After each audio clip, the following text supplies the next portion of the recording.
Hello and welcome to this very, very special show. The world is in turmoil. What all of us are worried about is what's going to happen to our savings, what's going to happen to the share prices, and how can we protect ourselves and our family. Is this downturn going to be as bad as what happened in 2008? Well, we've seen the powerhouse of the world economy, the United States, downgraded for the first time in nearly 90 years. What are the implications of that for the global economy and for India? Well, in my mind, there's no better person to talk about this and to try and explain things and look ahead into the future than Ruchir Sharma. He is a young man, but a brilliant mind on these matters. Don't believe everything he says, but I believe a lot of it. Because, and this is important, a lot of what he's going to say today, he did say 3 or 4 months ago. He foresaw this happening, he saw this downturn coming. So what next? Is this going to be really bad? Are we going to lose jobs? Is the economy going to go into a downturn? Not only global, but most important, India. So Ruchir, this is at the forefront of everybody's mind. Uncertainty, tension, worry.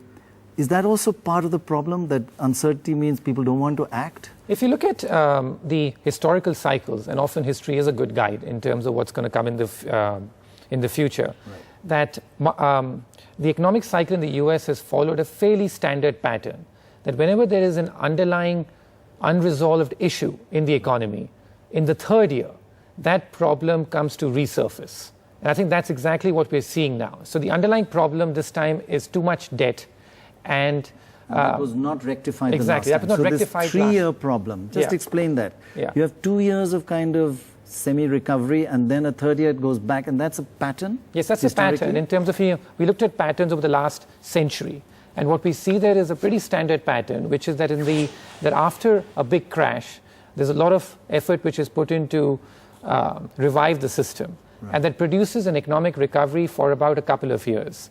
And then in the third year, it begins to run out of gas. So you have a term for it. What's yes, the terrible twos? Yes, the terrible twos.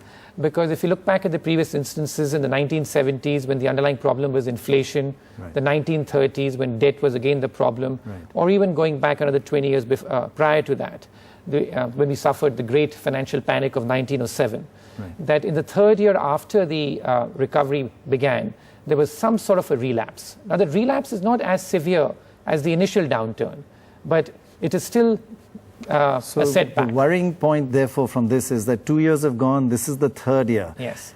But just tell us in historical context, how good has this recovery been?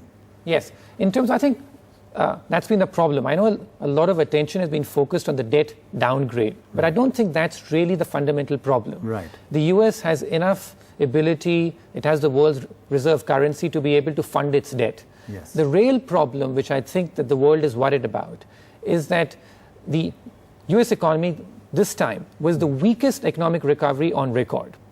So the recovery even in the 2 years has been weaker than normal? Yes, much weaker than normal. In fact, in the data that we have here, right, it shows that in the economic recoveries of the past century or so, this is the weakest economic recovery that we had, even though the contraction that we had, with the US GDP contracted by about 5% or so from a peak to trough basis in 2008 and 2009. It was a fairly sharp contraction. In fact, the sharpest contraction in post-war history.